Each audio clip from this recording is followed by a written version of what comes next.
Bonjour Pierre-Jean Bengozi. Bonjour Jean-Philippe Denis. Pierre-Jean Bengozi, directeur de recherche scientifique émérite au CNRS, Centre national de la recherche scientifique, et à l'École polytechnique. Pierre-Jean Bengozi, vous êtes un spécialiste des industries culturelles, un spécialiste des modèles économiques dans les industries de la culture et des questions de régulation des télécommunications. J'avais envie de vous entendre, Pierre-Jean Bengozi, sur l'IA. Parce que c'est dans toutes les têtes, l'IA, ChatGPT. Là maintenant, on est à ChatGPT 4 Turbo. Voilà, donc on est passé en mode turbo. Aussi. On est passé en mode turbo. Comment on pense l'IA avec le regard du professeur aussi d'économie et de gestion que vous êtes? Économie, gestion et ingénieur, parce que j'ai quand même une petite formation d'ingénieur à la base, ce qui aussi aide à rentrer dans la technique. D'abord, l'IA, quand on regarde l'histoire de l'informatique, il y a des aspects qui ne sont pas si nouveaux que ça. C'est le débat qu'on a aujourd'hui autour de l'intelligence artificielle.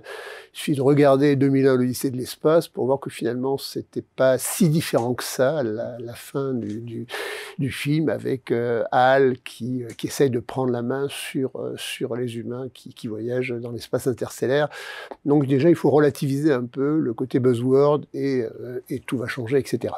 Cela étant, c'est vrai qu'il y a une transformation parce que les potentialités de l'informatique aujourd'hui, à la fois en termes de traitement, d'algorithmie, mais aussi de création, de génération de nouveaux contenus, que ce soit des logiciels, des images, des textes, etc., sont radicalement nouvelles. En même temps, ce qu'on voit aussi dans l'utilisation qui est faite et dans la perception qu'il y a, c'est que l'IA est perçue comme finalement une machine qui serait du presse-bouton. Il suffit d'aller sur ChatGPT, de poser une question, et puis ou sur d'autres, sur Midjourney, etc., pour avoir des images qui sortent automatiquement, des textes qui se génèrent, etc. Quand on regarde les pratiques effectives, d'ailleurs, soit des jeunes, soit des spécialistes, etc., c'est pas si simple que ça. C'est-à-dire que l'intelligence artificielle, c'est de l'interaction.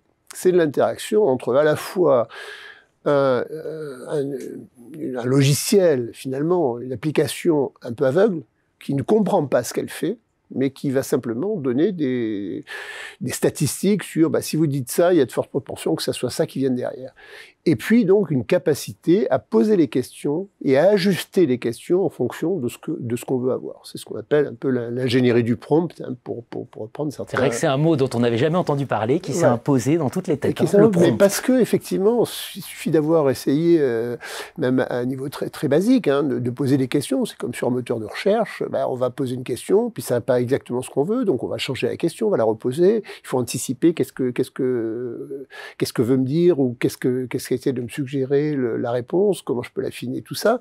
Donc c'est ce travail-là d'affinage qui devient important. Et moi, ça me semble intéressant parce qu'on retrouve autour de l'intelligence artificielle, finalement, des choses qu'on avait vues au début du XXe siècle avec le début du management scientifique, l'organisation scientifique du travail. Qu'est-ce que c'est que Taylor? C'est l'autonomisation des services des méthodes. Qu'est-ce qu'on voit apparaître sur l'ingénierie du prompt aujourd'hui? C'est une forme d'autonomisation des métiers d'ingénieur du prompt qui sont là, pas simple, pour assurer d'une certaine manière l'interface entre des gens qui ont besoin, des utilisateurs qui ont besoin de réponses et une manière de bien formuler les questions pour arriver à avoir des retours qui correspondent à ce qu'ils attendent. Et là, on a un concept qui peut nous aider, on parle par exemple en stratégie de strategy as practice, c'est peut-être le prompt as practice, c'est-à-dire on apprend progressivement en marchant. C'est presque l'IA as practice, plutôt que le prompt as practice. Parce que le prompt fait déjà partie de la pratique, de la maîtrise, etc. Mais c'est l'IA as practice, ça veut dire quoi? Ça veut dire d'une part concevoir les effets de l'IA comme des effets d'interaction et pas simplement comme des effets d'une technologie qui crée des impacts.